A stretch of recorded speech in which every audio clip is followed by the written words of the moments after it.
1 Samuel 3, quem encontrou, diga eu achei, pastor. Assim está escrito na palavra de Deus, juventude linda. E o jovem Samuel servia ao Senhor perante Eli. E naqueles dias a palavra do Senhor era muito rara, as visões não eram frequentes. Amém? Pode tomar seu assento em nome de Jesus, que Deus lhe abençoe. Cantou Daniel, Deus abençoe vaso. Que voz, que gogó, que unção, glória a Deus. Deus abençoe você. Eu acho muito bonito quem louva desse jeito, igual você. Eu falei assim, Jesus, para cada um tu dá um dom. O dia que eu tentei cantar, quase saiu todo mundo correndo da igreja. Então deixa eu pregar, quem canta, canta, e a gente vai fazendo a obra. Deus te abençoe em nome de Jesus.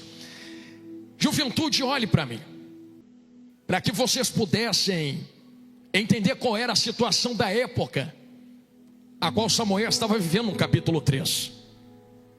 E se você puder guardar no seu coração, nós conhecemos e sabemos que nenhuma palavra está em vão dentro da Bíblia. E que se a Bíblia faz questão de dizer que naquele tempo a palavra era muito rara, então por que era muito rara? E talvez quando nós olhamos de que a palavra era muito rara, nós pensamos que talvez não houvesse leitura da palavra, ou que ninguém se interessava pela palavra, mas muito pelo contrário. Aprendemos dentro da teologia que desde pequenos, os que nasciam dentro desse povo até mais ou menos os 12 anos de idade, precisavam ler as leis, aprender das escrituras. Então eles liam, conheciam, guardavam no coração. Mas quando a Bíblia exclama que era muito rara, eram novas revelações acerca daquilo que já estava escrito. E isto aqui é importante você observar nesse começo de mensagem, porque se as novas revelações e as novas introduções eram raras, então nós encontramos um contexto para começarmos a visualizar qual era o ambiente a qual Samuel estava inserido. Eu preciso dar uma volta fora desse texto, mas não do contexto. Eu sei que vocês têm visto o que tem acontecido na face da terra nesses últimos tempos, e principalmente nesses últimos dias. E talvez uns 2 dias atrás vocês ligaram a televisão ou a internet, e eu vi muita gente, eu até fiz questão de compartilhar nos stories, nas minhas páginas, do que estava acontecendo no Oriente Médio. E parece que quando acontece alguma coisa com a nação de Israel, todo mundo estremece. E eu sei que vocês viram que Israel introduziu uma ação militar dentro do Irã, antiga Pérsia, que só por ser Irã, antiga Pérsia, já tem toda uma profundidade teológica envolvida.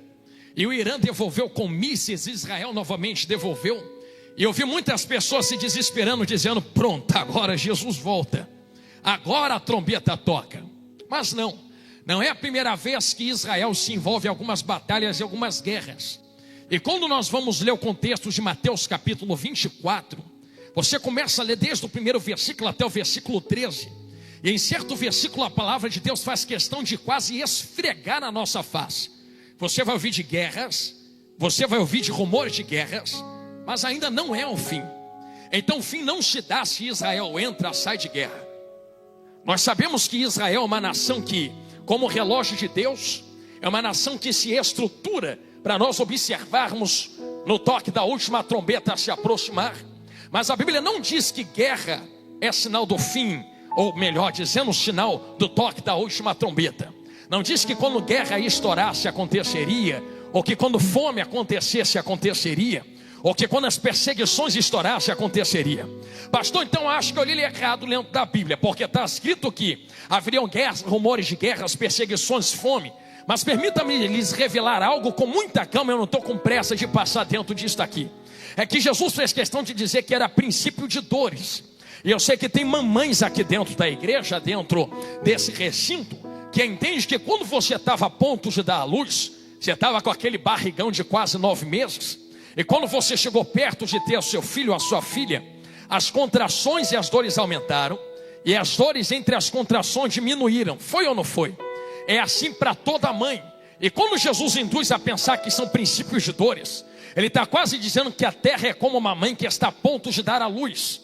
Então quando ele diz que princípios de dores são fome, guerras, rumor de guerras, o que ele está dizendo é que a trombeta não toca quando a guerra surgir, ou quando Israel jogar míssil em outra nação, ou quando a fome entrar, doença surgir. O que ele está falando é que é como uma mãe que quanto mais próximo estiver dele voltar, maior é a intensidade das dores e o menor é o tempo entre as guerras. Então vocês começam a perceber que, quando nós pegamos um contexto histórico, começamos a perceber que de algumas centenas de anos para cá, o nível das guerras aumentaram, o nível de pessoas que morrem em guerras também aumentaram, e o tempo entre elas diminuíram, mostrando que há um sinal realmente da volta de Cristo. Só que quando nós lemos e continuando lendo o contexto de Mateus 24, nós vemos que o principal sinal que Jesus entrega dentro desse texto não é guerra, não é rumor de guerra. Logo no verso 14 ele diz: então, essa palavra e esse evangelho será pregado em testemunho de todas as nações. Finalmente vai vir o fim. Então, que Jesus coloca como gatilho do toque da última trombeta e do arrebatamento não é guerra, não é rumor de guerra, não é fome, não é perseguição. Pelo contrário, quando ele diz guerra, ele diz assim: não se espanta não. Quando ele diz rumor de guerra, ele diz: não, mas não se espanta também não. Quando ele diz fome, perseguição, ele faz questão de dizer: vocês vão ver isso tudo, mas não se espantem. Mas olha para a pregação do evangelho e da palavra, porque quando a palavra for pregada em testemunho de todas as nações, finalmente o fim vai acontecer. Logo você começa a pensar: então, pregador, estamos muito perto, porque eu sei que a palavra está sendo pregada em toda a terra. Ah, pois bem, mas o que é que está sendo pregado? É realmente de fato a palavra? Ou estamos vivendo talvez o tempo de 1 Samuel 3? Tem leitura, tem contexto, mas talvez não tenha revelação daquilo que está dentro desse contexto e a verdadeira essência. Muitos estão pregando, mas não estão pregando evangelho. Muitos estão indo e levando, mas não estão levando a palavra. Então é quando a verdadeira palavra, o verdadeiro evangelho, aquilo que transforma vidas, for pregada em todas as nações, em testemunho de todos os povos, finalmente a última trombeta vai tocar. Vamos fazer um quadro do que está acontecendo no cenário mundial atual. Nós começamos a olhar pregadores que se levantam, e novamente repito, não estou com pressa de passar nisso aqui. Pessoas que se levantam com todo intuito de pregar: vou romper, vou falar. Mas será que realmente estão pregando o que está contido em essência aqui dentro? Vamos começar a mergulhar dentro disso agora. Porque se o gatilho para o toque da última trombeta é a pregação da palavra, começamos a entender que a palavra também nos revela uma outra coisa que surge nesse tempo. Jesus fez questão de juventude de pegar a própria boca, abrir e dizer: cuidado, porque nos últimos tempos que vocês estiverem dizendo, e eu trago à memória o que o pastor Gesonias vos leu, no mesmo livro de 2 Timóteo, a palavra de Deus diz que nos últimos dias arrumariam mestres para si, para falar o que querem ouvir, não o que precisam ouvir, segundo as próprias cobiças. Em outras palavras, não me importa ser transformado, eu tenho uma necessidade, eu quero que essa necessidade seja atendida. Então eu uso a palavra para que a palavra venha atender a minha necessidade. Em outras palavras, em outro contexto, Jesus abre a boca para dizer que nos últimos tempos surgiriam falsos mestres, surgiriam falsos profetas, que abrem a boca pregando algo que parece ser, mas nunca foi. E dentro desse contexto também vemos que a Bíblia nos indica algo, chamado anticristo. O anticristo se manifesta de duas formas. A primeira forma, ele se manifesta como pequenos anticristos. E nós já vemos os pequenos anticristos por aí. O próprio João e a própria palavra nos induz a pensar que todos aqueles que lutam contra os princípios bíblicos e os quebram, pregando coisas completamente ao contrário do que está escrito aqui dentro, se fazem pequenos anticristos. Tem a segunda manifestação, que é o anticristo de carne, que ainda não se apresentou na terra, porque tem um tempo determinado para se apresentar. E eu não vou entrar nisso agora, mas eu fugigo um gatilho. Não se apresentou, porque é a palavra quem diz, vai reclamar com quem escreveu, porque ainda tem um na terra que está resistindo a ele. Ah, já sei, pastor, quem resiste é a igreja. Não, quem resiste é aquele que habita dentro da igreja. E enquanto ele estiver habitando entre nós, dentro de nós, o anticristo não tem poder para meter a mão nas rédeas da terra. Eu vou falar, é por isto que nós somos perseguidos. E se uma igreja não é perseguida, então a luz da Bíblia não é uma verdadeira igreja. Eu sei que dói, mas cura. Pastor, por que eu sou perseguido no trabalho? Porque tu faz parte de uma verdadeira igreja. Porque olham para mim e me chamam de jovem quadrado? Porque tu faz parte de uma verdadeira juventude. Porque olham para mim, não querem andar comigo, me excluem, não querem conversar. Porque tu faz parte de uma verdadeira igreja. Enquanto você for verdadeira, realmente será perseguido, excluído, será diferente. Eu fico preocupado quando o mundo começa a amar muito um povo que se chama de igreja. E só você olhar na mídia, que tem muitos ajuntamentos, porque é assim que eu chamo, que coloca uma placa e diz: somos igreja. Só que são amadas pela mídia, amados pelos artistas, amados pelo mundo. Quem é amado pelo mundo porque não confronta o mundo, não pode ser chamado de igreja. Mas a igreja que confronta o mundo será odiada pelo mundo. Então, se o mundo te odeia, dá glória, varão, dá glória, varoa. Tu está no caminho certo dentro da terra. A terra nos odeia, o mundo nos odeia, porque nós somos resistência. E eu fiz questão de tocar no anticristo, para que vocês entendam dentro de Mateus 24, que a quebra desse princípio, a quebra desse princípio, de colocar a verdadeira palavra diante daqueles que precisam ouvir, é um princípio que foi entregue dentro da Bíblia, foi entregue dentro da palavra. O anticristo há de se manifestar, mas ainda não se manifestou. Mas enquanto não se manifesta, pequenos anticristos têm se manifestado, guerreando para que a verdadeira palavra, e eu vou trazer o entendimento ao vosso coração e à vossa mentalidade, que a verdadeira palavra não se prolifere. Então, se a pregação da verdadeira é gatilho para o arrebatamento, enquanto eles se proliferam, não há pregação da verdadeira essência do evangelho. E se não há verdadeira pregação da essência do verdadeiro evangelho, quanto mais se demora para esta palavra ser pregada, mais a trombeta se demora para ser tocada. Então, para nós entrarmos na glória, é simples. É só pregar a verdade, falar a verdade, transbordar a verdade, entregar a verdade. Quer ouçam, quer querem deixar de ouvir. É só falar o que está escrito aqui dentro. É por isso que quando nós lemos um contexto bíblico, eu estou voltando para 1 Samuel 3 já. Eu sei que eu estou dando uma volta fora do texto. Quem ainda está comigo nesse princípio de filme, diga glória a Deus. Só vai comendo Bíblia do que Jesus está colocando na vossa mesa. Quando nós olhamos dentro de um contexto bíblico, nós vemos que Satanás nunca tentou mudar isto aqui, porque ele não pode. Então, se existe uma falsa pregação disto aqui, eu vi certa vez uma jovem dizendo, pastores, que existe um falso evangelho sendo pregado.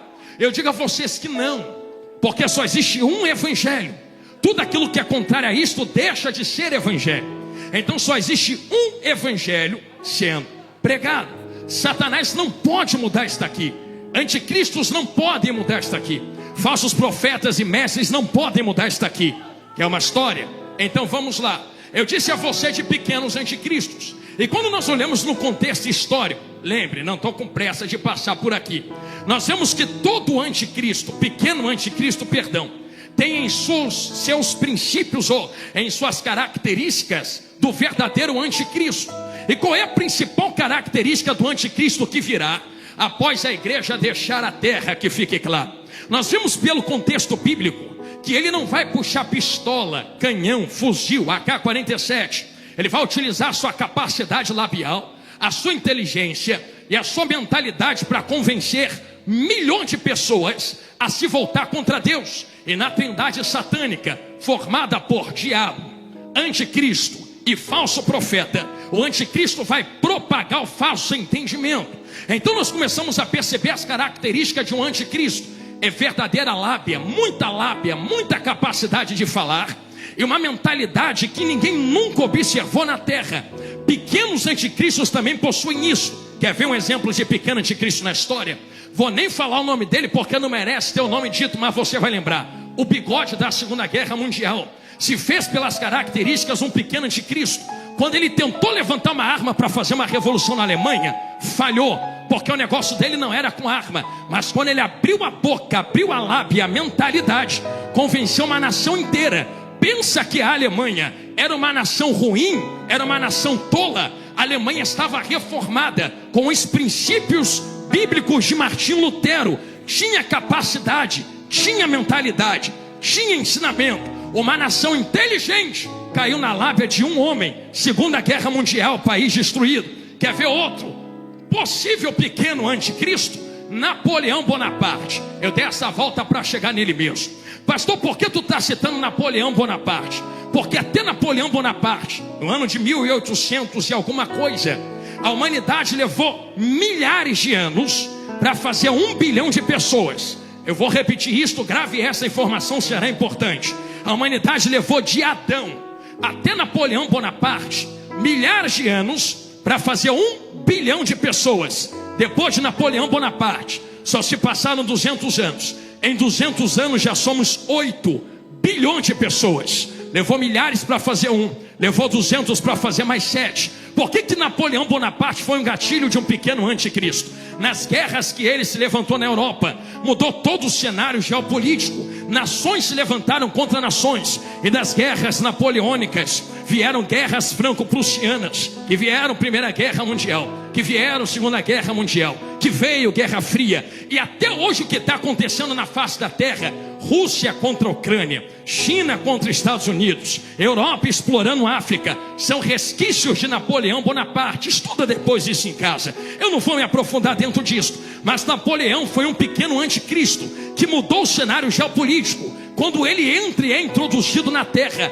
com a lábia ele conquista a França, e com a lábia leva a França para a guerra. Pensa que a França era tola, França inteligente, França cabeçuda, tinha muita mentalidade, mas caiu na lábia de um homem. E com a multiplicação da humanidade, por causa da mudança geopolítica, olha o sinal de Cristo surgindo. Também se multiplica as doenças, se multiplica a fome, se multiplica o esfriamento do amor, se multiplica as perseguições.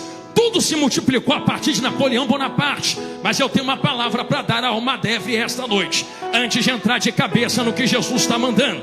É que a Inglaterra também estava a ponto de viver, mas Napoleão Bonaparte teve uma facilidade de tomar as rédeas da França, por causa de algo que eu acho que ninguém que conhece, chamado Revolução Francesa, Iluminismo. Sabe o que os franceses fizeram?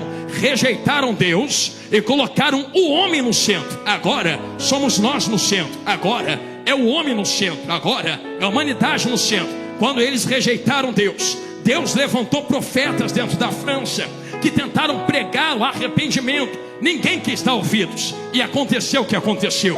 A Inglaterra, diz os historiadores varoas, dizem os teólogos varões, que estava entrando pelo mesmo caminho da revolução. Alguém vai entender lá na galeria, quer ver? Mas quando Deus quer mudar a história, pastores, nós temos que começar a entender que Satanás não cria, Satanás copia. E quando Satanás levanta um homem para convencer nações, Deus também sempre levanta um para transformar nações. Enquanto a Inglaterra estava sendo levada pelo mesmo caminho, Deus olhou para a Inglaterra, e eu imagino Deus apontando da glória para Astoclésio e dizendo assim: a França está falhando, outros estão falhando. Inglaterra, agora vocês têm a chance, vou lhes enviar só um. Qual é o nome do um? Jonathan Edwards. Eu acho que vocês conhecem. Ele se posicionou diante de uma igreja, porque quando Deus quer fazer, Deus não precisa de milhares, Deus só precisa de um que transporta para transformar milhares. Eu vou repetir isso aqui. Deus não precisa de muitos, Deus só precisa de um para mudar todo um sistema instituído. Deus levanta Jonathan Edwards. Sabe o que aconteceu com aquele varão que era meu xará, tinha meu nome também? Ele pregou uma palavra, uma pregação, mas com carinho uma deve. A palavra que ele pregou não foi: receba a chave, olha a porta, tu no centro, mão na sua cabeça, vai dar tudo certo, esse que a chave desce, olha o ouro e a prata. Ele já começa leve desse jeito. Eu não vou nem falar de João Batista, porque João Batista já começa, você sabe como? Raça de víboras. E Jesus já começa dando a paz do Senhor, hipócritas. Mas Jonathan Edwards já começou assim: vocês pensam que vocês são especiais? Pecadores nas mãos de um Deus irado. Estou vendo gente me olhando de olho arregalado, não sei porquê. Quando ele preservou a verdadeira essência da palavra, a história conta que foi tanto poder dentro daquela igreja, que as pessoas subiam as colunas daquela congregação e diziam desesperadas: Jonathan Edwards, para de pregar do jeito que tu está pregando, porque parece que o chão vai abrir e o inferno vai me tragar para o lado de dentro. Eu pensei que eu era crente, porque eu dou oferta, dizimo, vem para a igreja, bata a carteirinha. Mas eu vi que estar na igreja não é ser igreja. Eu quero aceitar Jesus de novo. Eu quero ser avivado de novo. Foi tanto avivamento dentro daquela congregação. Alguém vai pegar na galeria aqui embaixo, quer ver? Que Deus pegou o fogo que estava aceso lá na Inglaterra, espalhou naquela nação. E depois que um se levantou, vieram muitos outros. E Deus começou a levantar profetas e pastores. Sabe o que aconteceu com a Inglaterra quando Deus espalhou fogo? Império Britânico, maior império da terra. Aí Deus pegou um fogo de avivamento, atravessou o oceano, chegou lá nos Estados Unidos e disse assim: também quero fazer aqui. Só que Deus começou a passar o olho, imagine eu na cabeça de pregador, e não achava ninguém. Lembre-se dentro da Bíblia que Deus só precisou de Abraão para mudar a história da terra. Deus só levantou Jesus para salvar uma humanidade. E sabe quem Deus levantou nos Estados Unidos para trazer um avivamento? Eu imagino Deus entrando dentro de uma igreja batista. Encontrou um homem chamado Pastor Seymour, com a cabeça entre dois caixotes de madeira, dizendo: Deus, se ninguém quer, eu quero. Faz de novo, faz de novo, faz de novo, faz de novo. E Deus com aquele fogo na mão dizendo: tu quer? Eu quero. Então toma, Rua Azusa. Foi tanto fogo de Deus na Rua Azusa, vaso, que levantou a mão. A história conta que o chão da igreja, que era de madeira, rachou de uma ponta a outra a liderança. Sabe o que aconteceu? Era tanta glória que o culto não durava 1, 2 horas, não. Eu tive lá em Angola, na África. A gente entrava 9 da manhã dentro da igreja para cultuar, saía meia-noite, para estar 9 da manhã de novo no outro dia. Só que na Angola ainda para dormir. Lá no Pastor Seymour não parava não. Culto durava uma semana direto. Quem quisesse dormir, dormia, mas os crentes ficavam dando glória dentro da igreja. E era tanta glória e tanto poder, que quem pisava na porta, se estivesse doente, era curado. Não precisava nem orar. Passava na rua, se tivesse com o demônio, caía endemoniado na hora. O demônio saía correndo, não aguentava o calor do fogo que estava aceso. Quem pisava dentro da igreja era batizado na hora com o Espírito Santo. Era muito fogo, pastor. Sabe o que Deus fez com a Rua Azusa? Deus pegou aquele fogo, espalhou nos Estados Unidos. Aí Deus começou a levantar muitos pastores, dentre eles pastor Billy Graham, uma grande inspiração para mim. Tim Swagger, muitos pastores vieram desse fogo. O que aconteceu com a nação dos Estados Unidos? Maior potência do globo terrestre atualmente. Só que Deus não parou nos Estados Unidos. Deus pegou o fogo da Rua Azusa. Tinha 2 missionários lá dentro, vindos de uma Europa. E Deus falou assim: não, o lugar de vocês não é aqui não, sai e desce. Aí eles entraram no barquinho e começaram a descer. Eu imagino eles falando: Deus, é para parar no México? Não, desce mais um pouco. Desce. Deus, é para parar em Cuba? Não, vai chegar o tempo de Cuba, mas desce mais um pouco. Deus, é para entrar na Venezuela? Não, Venezuela não, curva mais um pouco. Deus, tem uma cidadezinha pequenininha ali, qual é o nome? Belém, entra nela.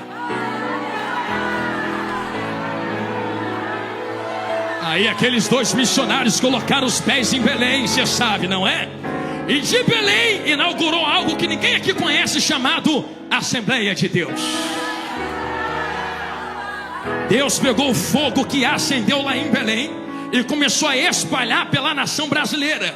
Não, Deus não levantou o pastor Jonathan Carlos.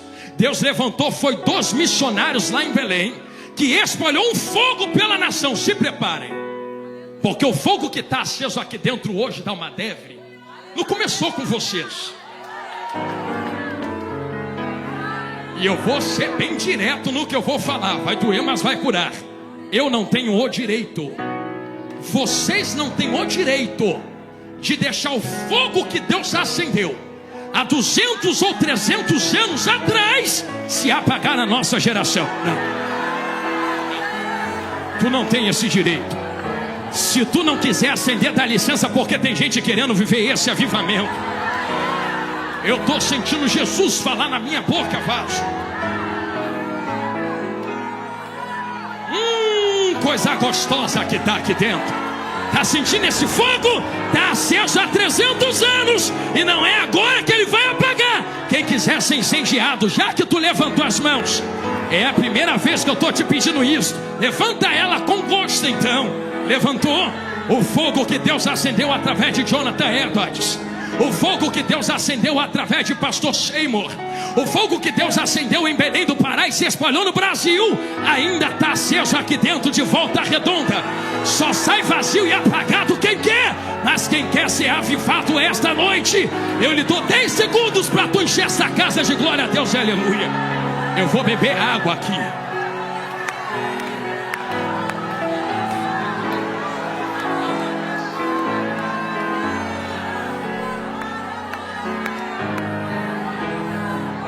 Aleluia.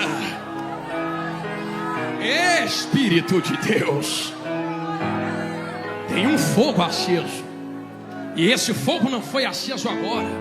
Estou chegando em 1 Samuel 3. O fogo que está entre nós foi aceso há muito tempo. Obrigado, homem de Deus. E nós não temos o direito de deixá-lo se apagar. Porém, eu volto a repetir o que eu estava falando agora há pouco. Existe um avivamento que há de acontecer na terra.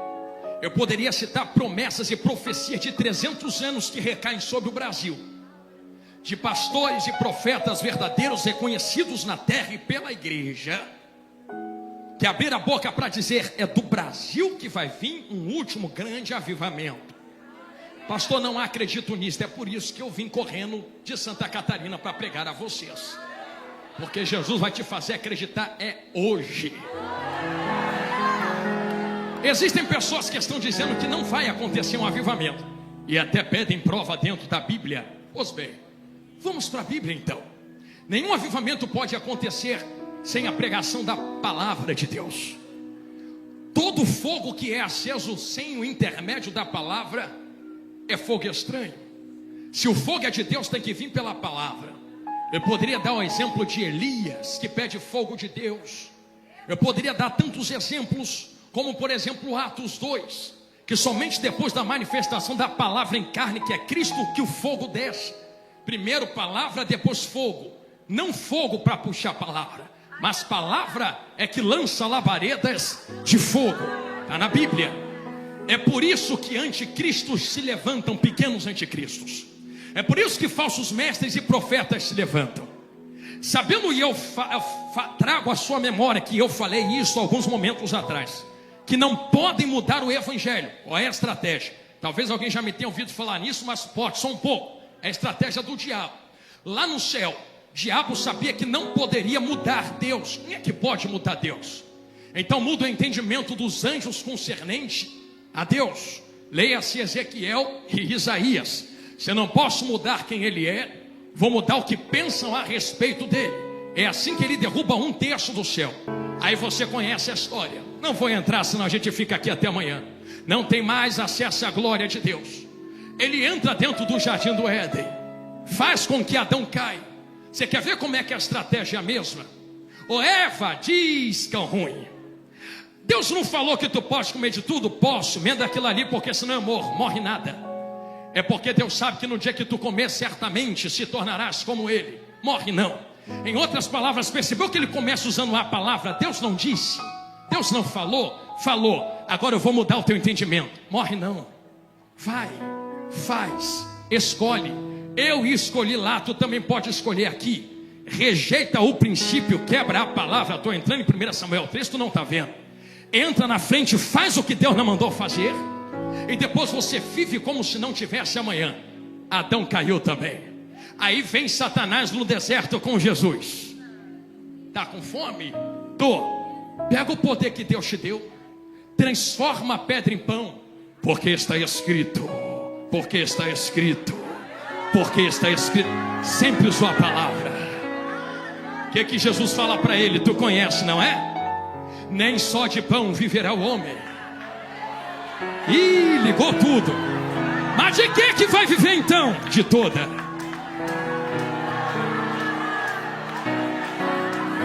Palavra. Ah, não é a palavra que sai da boca do diabo, é a palavra que sai da boca de quem? Se for bater nessa tecla, fica até amanhã. Jesus firmou. Pensa que a geração de hoje também não está sendo testada com os mesmos argumentos? Satanás olha para a geração e diz: derrubei anjo, derrubei Adão, Cristo entrou na frente, atrapalhou meus planos. Mas eu vou tentar mudar o entendimento dessa geração. Não estou com pressa de passar nisso. Concernente à palavra, A palavra não diz que tu vai comer o melhor da terra. A palavra não diz que a porta vai se abrir. A palavra não diz que tu é filha de Deus. Então tu é o centro. Então tu merece. Então tu pode. Então tu é. Então tu vai. Então tu consegue. Deixa eu te tratar bem. Vou nem falar as palavras, porque senão todo mundo mata a charada. Mas deixa eu te carregar no colo, botando chupeta na tua boca, fazendo carinho no seu cabelo, te chamando de bilu-bilu, te tratando como um bebezinho na palavra. Porque você merece, tadinha. Você está sofrendo, não é? Você e mais 7 bilhões na face da terra. O teu sofrimento não te faz ser merecedor da glória dele. Não. A tua depressão é ruim, mas não te faz ser merecedora. A tua solidão é ruim, mas não te faz ser merecedor.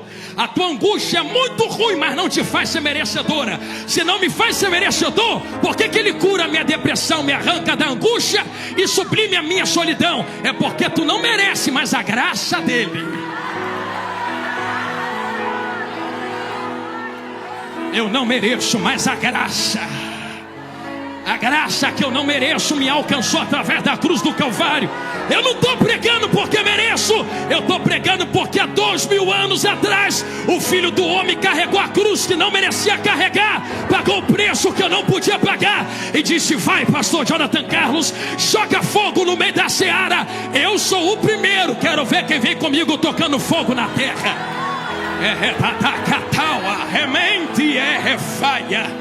Eu não mereço. Eu não te pedi isto até agora, mas vou te pedir a primeira e a última vez. Se tu levantou as mãos, segure a mão de quem está do teu lado aí agora. Me suporte só este momento. Pega na mão de quem está do seu lado. Eu não te pedi isto até agora. Eu vou usar as palavras do pastor Gesonias. Me permite, pastor. É ele quem leu e está na Bíblia. Timóteo, diz Paulo: desperta o dom que está em ti, que tu recebeu pela imposição das minhas mãos. Reparou que alguém só recebe quando outro alguém toca? É por isso que eu pedi para tu pegar na mão. Tu não está pegando na mão porque é jargão de pregador. É que quando alguém toca, quando alguém toca, quando alguém toca, quando alguém toca, quando alguém toca, o Espírito não vai descer. Ele já desceu em Atos 2, está habitando dentro de nós. É transferível de um para o outro agora. Então levanta a mão de quem está do teu lado, vaso. Haverá um avivamento pentecostal dentro desta casa espiritual. Quem quer sair vazio sai, mas quem quer receber poder e autoridade de Deus, eu lhe convido a abrir a boca e por 30 segundos dá o teu melhor glória, dá o teu melhor aleluia. Acende incenso diante dele, coloca fogo nesse azeite, coloca esse candelabro para revelar. Eu vou deixar adorar quem quer adorar. Olha lá, ó. Se tu quiser que eu conto para te ajudar. 30, 29. Ih, Jesus, olha lá o que tu vai fazer no fim disto. 26, 25, 24. Pastor, eu tô com depressão. 23. Então tira a depressão e enche de outra coisa. Azeite. 21. Pastor, eu tô angustiada. Olha aí, hoje ele arranca a angústia e te entope de outra coisa. Azeite ainda é o melhor remédio. 18. Pastor, eu tô solitária. Então hoje ele te preenche com azeite. 15. Quem quer ser cheio, eu lhe convido. Fogo aceso na terra por Deus. Abre a boca e enche essa casa de glória.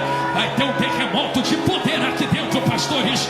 11. Olha Deus tomando os vasos no meio da igreja. Dá lugar mesmo, minhas filhas. Diabo levanta todo dia para te derrubar. Hoje nós vamos esfregar na cara do cão. Aqui ainda tem fogo, aqui ainda tem palavra, aqui ainda tem presença. Quem tem, tem. Quem tem, tem. Quem tem, tem. E olha Deus tomando a galeria. 9, 8, 7.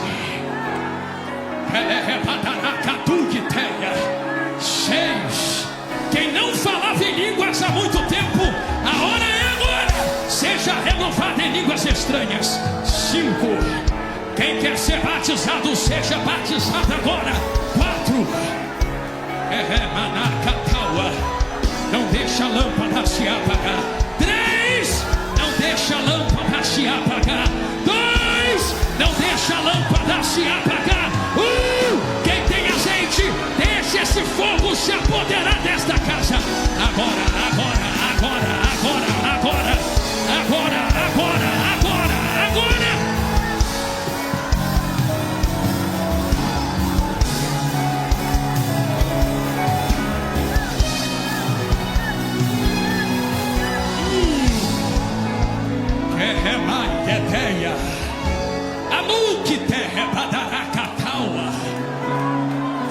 línguas estranhas? Tu tem?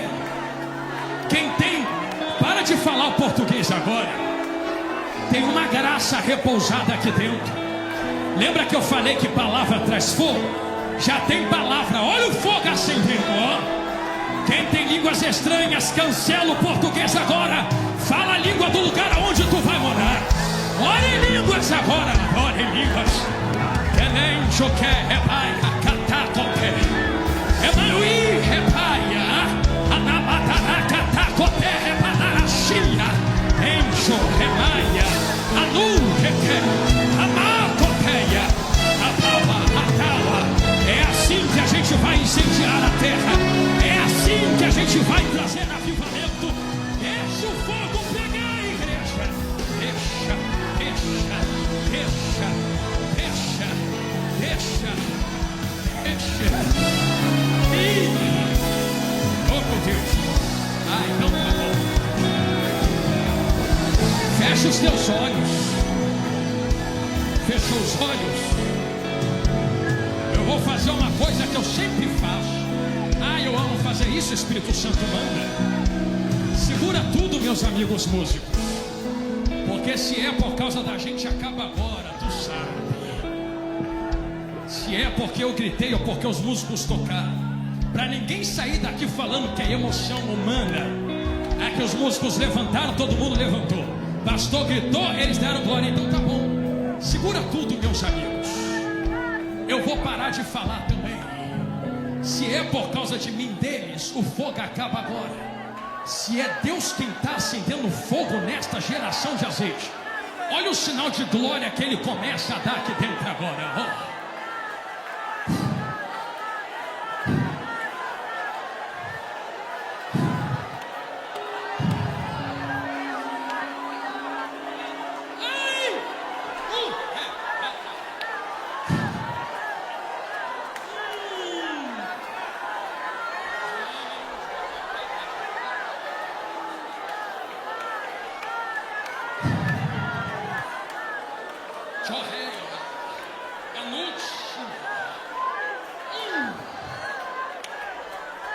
Tem um renovo tomando jovens aqui. Chore como tu nunca chorou. Seja apoderado pelo Espírito de Deus como tu nunca foi. Ah, pastor, mas eu não entendo. Não, mas Ele trabalha do jeito que quer. Uns choram, outros glorificam, outros são arrebatados, outros saem marchando. O importante é não ficar seco do lado de fora. Deixa Ele te tomar agora.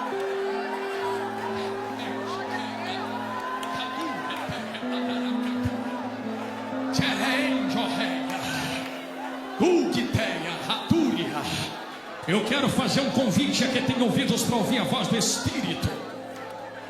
Dentro do tempo que me foi proposto, com toda a liberdade que o ministério me otorgou, eu quero fazer um convite a esta juventude. Vocês são a ponta de uma espada afiada para um último tempo na face da terra. Ah, se vocês soubessem que o Brasil tem uma liberdade que muitos outros países não têm. Eu já fui na Ásia, na África, na Europa, conheço gente no Oriente Médio, na América do Norte, na Oceania, conheço gente na América Latina. Em nenhum lugar tem a liberdade que vocês têm aqui de ficar até essa hora dando glória. Nem em lugares que vocês pensam que são maravilhosos. Um dia eu entrei na Suíça, tu conhece, vou falar de novo. E eu pregando, Deus começou a batizar uns 10 jovens dentro de uma igreja, francesinhos com suíços. No final veio uma criança para adolescente de 10 para 11 anos dizendo: pastor, como é o culto no Brasil? Eu peguei um vídeo de um culto igual esse, mostrei para ele, começou a chorar. E em francês, e alguém traduzindo, ele dizia: eu tenho tanta coisa aqui na Suíça. Eu tenho casa, meu pai tem 3 carros, eu tenho amiguinhos, escola. Eu daria tudo para ter um pouquinho do que vocês têm lá no Brasil. Quem me dera ter esse poder, são liberadas sobre as nossas cabeças. Mas vocês têm isso aqui. Então eu quero fazer um convite a quem quer aproveitar o que Deus liberou na cabeça do Brasil. Se você quer ser a ponta desta espada de avivamento, eu lhe convoco a sair do seu lugar agora, porque Deus vai lhe dar autoridade e renovo de poder e unção. Se tu quiser receber uma nova legalidade espiritual, pastor, não só vai batizado no Espírito Santo. Se quiser ser batizado, vem agora. Pastor, já sou batizado, mas quero renovo. Se quiser renovo, sai correndo do lugar e vem agora, porque o tempo não nos espera. Eu lhe espero descer da galeria, eu lhe espero vir do meio da igreja, mas vem correndo pro altar, porque tem brasa viva fumegando embaixo do teu pé. Deixa esse fogo te queimar aqui dentro agora. Deixa. Eu tenho que fazer esta pergunta. No meio desse mover espiritual, os céus estão abertos. Eu preciso conhecer quem quer reatar aliança com Jesus. Se houver uma primeira alma cristã, a hora é agora. Pastor, já sou da igreja, mas talvez tu seja uma dracma perdida. Está na casa, mas está perdida na casa. Quanto tempo tu não ora mais, não sente mais, não tem mais esse mover? Está na hora de se reconciliar com Jesus de novo. Pastor, mas eu já tenho a roupa não leva para a glória. O que leva para a glória é queimar no Espírito. Tem o nome escrito no livro da vida. Eu quero conhecer se há uma primeira vida a Cristo entre nós. Eu não estou perguntando se tu tem ou não carteirinha de membro. Eu não estou perguntando se tu vem ou não para a igreja. Eu estou perguntando se tu quer queimar de novo como queimava. Eu estou perguntando se tu quer ter de novo o que tu tinha. Existe uma primeira vida a Cristo entre nós, que queira reatar aliança com Ele. Levanta a mão assim bem alto para eu te ver. Se há uma primeira, eu quero te enxergar. Será que há? A primeira está aqui. Quero conhecer a segunda vida. Se houver a segunda, aonde faço? A segunda está ali. A terceira está aqui. Cadê a quarta, profeta? A quarta vida a Cristo está aqui. Bem-vindo à casa de meu Pai, Filho de Deus. Aonde está a quinta vida a Cristo? Será que há uma quinta vida a Cristo? Se houver uma quinta vida, a hora é agora. Existe uma quinta vida que quer reatar aliança com o grandão. A quinta vida está ali à minha direita. Eu estou esperando a sexta agora. Cadê a sexta vida? Jesus, grandão da Galileia, que queira reatar aliança com Ele. Aleluia. É tu, vaso. É tu, não. Então onde está a sexta vida a Jesus? Eu preciso te ver. Se houver a sexta, levanta a mão bem alto que eu quero lhe ver. Existe uma sexta vida a Cristo. Existe uma sexta vida a Jesus. Aleluia. A sexta vida está aqui à minha direita. Bem-vindo à casa de meu Pai, Filha de Deus. Se houver uma sétima vida a Jesus, que queira reatar aliança com Jesus, a hora é agora. Não importa o que aconteceu, o que passou, passou. Vem tacar azeite nessa lâmpada. A sétima vida está ali no corredor da igreja. Se houver a oitava, hora é agora. Aonde está a oitava vida a Cristo? Aonde ele gerou? A oitava vida, oh Filho de Deus. Um Filho de Deus, dê um abraço nele ali, homem. Dê um abraço ali, obreiro. Abraça ele, isto, fica abraçado com ele aí. A oitava vida está ali. Se houver uma nona vida, a hora é agora. Será que há uma nona vida a Cristo? Que queira ser a ponta da espada desse avivamento. Tudo muda hoje. A história muda hoje. A nona vida está aqui na minha direita. Bem-vindo de volta, Filho de Deus. Nem sempre estar dentro está com Ele. Se houver uma décima, hora é agora. Existe uma décima vida a Cristo entre nós. Se houver, se manifeste. Aleluia. Isto. Pastor Eliseu está pedindo. Quem está levantando as mãos a Cristo, reatando aliança com Ele, eu quero lhe pedir que você faça o esforço. Vem aqui para frente agora, que a gente quer te envolver nesse fogo. E vocês que receberam avivamento, fiquem aqui mais um pouco. Vocês acham que vocês receberam fogo para quê? Vocês vão orar por quem está reatando aliança agora. Isto, tragam eles, os 9. Vem atravessando isto, vaso, vem trazendo ele. Vem com ele, varão. Isto, vem com ele, vaso. Isto, traz ela, filha de Deus. Venha, filha de Deus. Isto, filhos de Deus. Se a trombeta toca agora, vocês já estão com a gente lá na glória. Oh, aleluia. Bem-vindos à casa de meu Pai. É daqui até a glória, nada menos do que isso. Vocês tudo que estavam falando em mistério, sendo renovados, chorando, sendo arrebatados, esse poder que vocês receberam, estica a mão aqui para frente agora. Vocês acham que o poder está com vocês para ficar? Vocês vão transbordar agora, lembra? Transbordamos uns para os outros. Levanta a próxima geração contigo então. Estique as mãos e tu vai orar como se fosse vocês aqui na frente agora. Feche os vossos olhos e oremos nesse momento.